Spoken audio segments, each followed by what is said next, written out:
Hello, everybody. This is Tim here again. Had another movie review. This time for The Whale, directed by Darren Aronofsky. Now, Darren Aronofsky is a director I like. I don't like everything he's done, but for the most part, I enjoy his stuff. And of course, he has a pretty big fan base. He's a well-respected director. And Brendan Fraser just won the Oscar for this movie for Best Actor. I'll say this: I don't know who exactly his competition was. I don't know who else was up for like Best Actor this year, but he definitely deserved a nomination. He deserved to be nominated. This is the best performance I've ever seen the man give. Overall, I'd give this a 4 out of 4. This is a awesome flick. I don't think it's a masterpiece, but I do think it's an awesome movie. And it's easily Brandon Fraser's best performance I've personally ever seen him give. It's not a flawless movie. There are some problems here, some obvious problems, but the movie pretty much overcomes those problems because it has like genuine heart to it that kind of overcomes the problems in it. You got Brandon Fraser, who was this dude or whatever, he was always kind of slightly chubby, but he eventually becomes like obese, and of course, because of that, he's got like the horrible health conditions. And he was married to this woman. They had a daughter, and I guess he realized he was gay. Like they never really go into it. Like, was he gay and married her just to cover up the fact he was gay, and then had a kid with her, or did he realize he was gay or something? Have some kind of sexual awakening? Like, I don't think the movie ever really went into it too deep, or that part. I would have found that interesting to delve into that a little more. But he fell in love with one of his students or whatever, who's like this dude or whatever he was teaching. I believe he's like a Brendan Fraser's character here is like a dude who like teaches at college and stuff like that. And when he gets obese, of course, he teaches like online classes, but always like keeps his camera off so they can't see his face or whatever, his cam.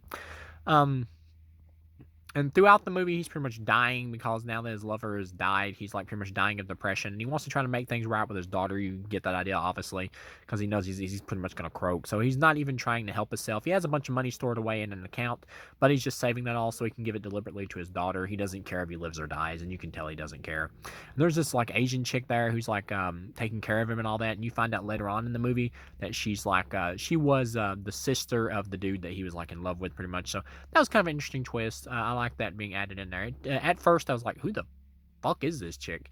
Because she kind of came off annoying at first because this like religious boy kept coming over and he was like trying to help Brandon Fraser out and all that. It's kind of like he was trying to save him, but at the same time, he was also trying to help him. And I was like, "Well, where's this plot line going to go?" And she just acted real bitchy towards him. But once they explain who she is and all that, and that her brother pretty much killed himself because he was gay and he was rejected by his family and all that, who were also religious, pretty much. That it kind of made sense. Well, it didn't make sense, and I like that dramatic turn of events, and that's when it started. She became more interesting to me as a character.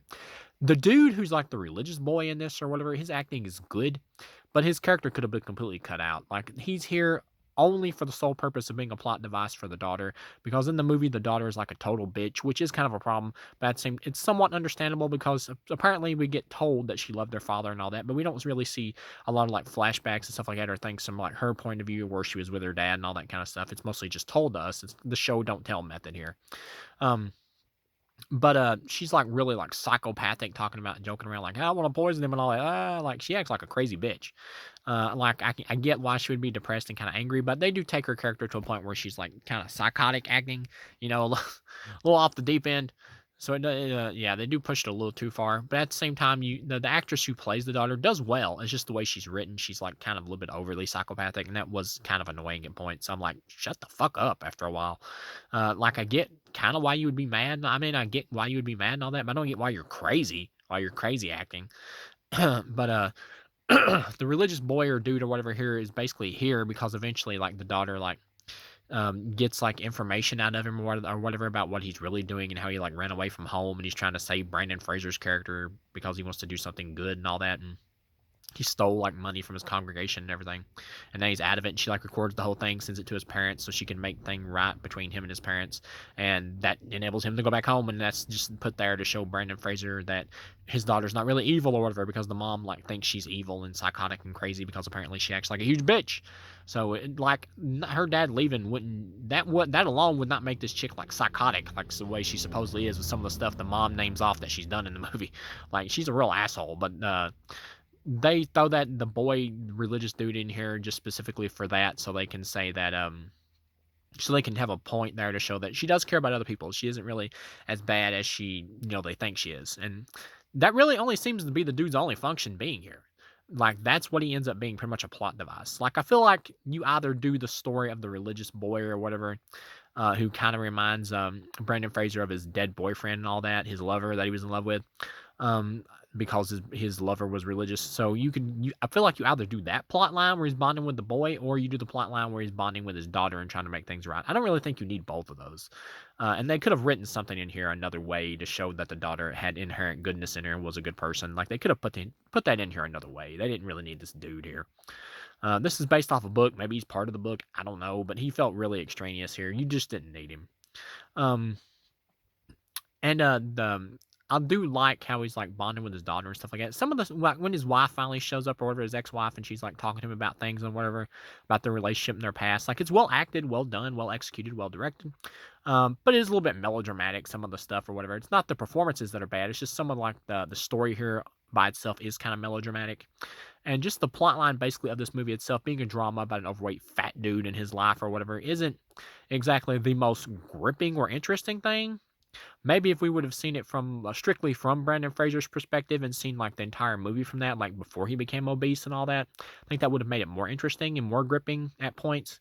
Um, but the big chunks of this movie are like just dedicated to the daughter character, which she's so bitchy for most of it that you don't really want to spend that much time with her. And because Brandon Fraser was given the best performance, you're like, well, give me more Fraser. So that's kind of the weakness of it. But overall, even in those points, the movie's not bad. It's just kind of all right. But movie pretty much keeps like a steady quality of like good for the most part because Brandon Fraser's acting is so quality. And when he does have like big dramatic moments where he's giving speeches and stuff like that about how horrible he's been, to his ex-wife and everything and his daughter, you really feel it. Like I almost teared up towards the end of this movie. I got ready to. Like I'm not a person who like normally cries at films and stuff like that. I really don't, for the most part. Like 99% of movies, I will never shed a tear.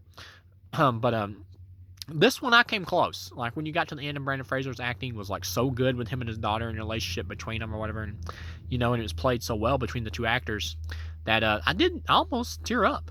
And then of course you get to the end or whatever, and Brandon Fraser's dying, and he's like telling his daughter, who they're starting to finally like bond more and all that. And you can tell that she really does care about her father, regardless of how angry she acts.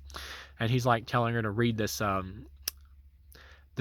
essay or whatever she wrote way back in the day called The Whale, which of course is a coincidence because, Brandon Fraser's character is really fat, so he's the whale. That's a little too on the nose, really, to go with that. The fact that he is fat and like his daughter wrote about Moby Dick as well. So it's a little much. But anyway, you get to the end though, and it's extremely well acted, and he's getting her to like read the essay or whatever because throughout the movie, he's like getting people like when the religious boy shows up, he's like read this because he thought he was dying at the time, and he just wanted to hear that because it makes him feel comfortable as he's passing away.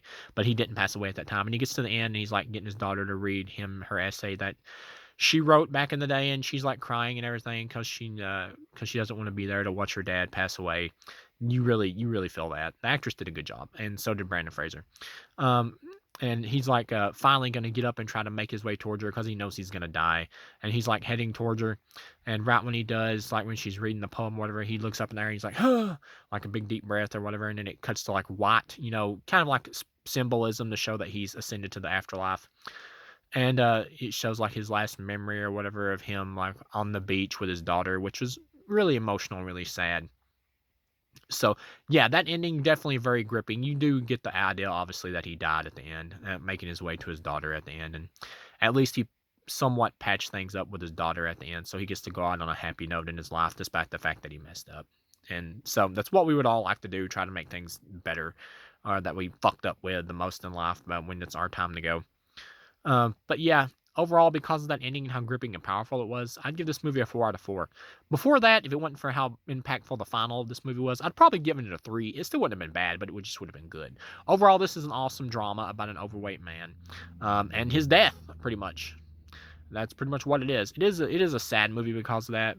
But if you're okay with like sad, depressing movies, then this is a well done one. I'd give it a 4 out of 4. It's an awesome flick. It's not a masterpiece.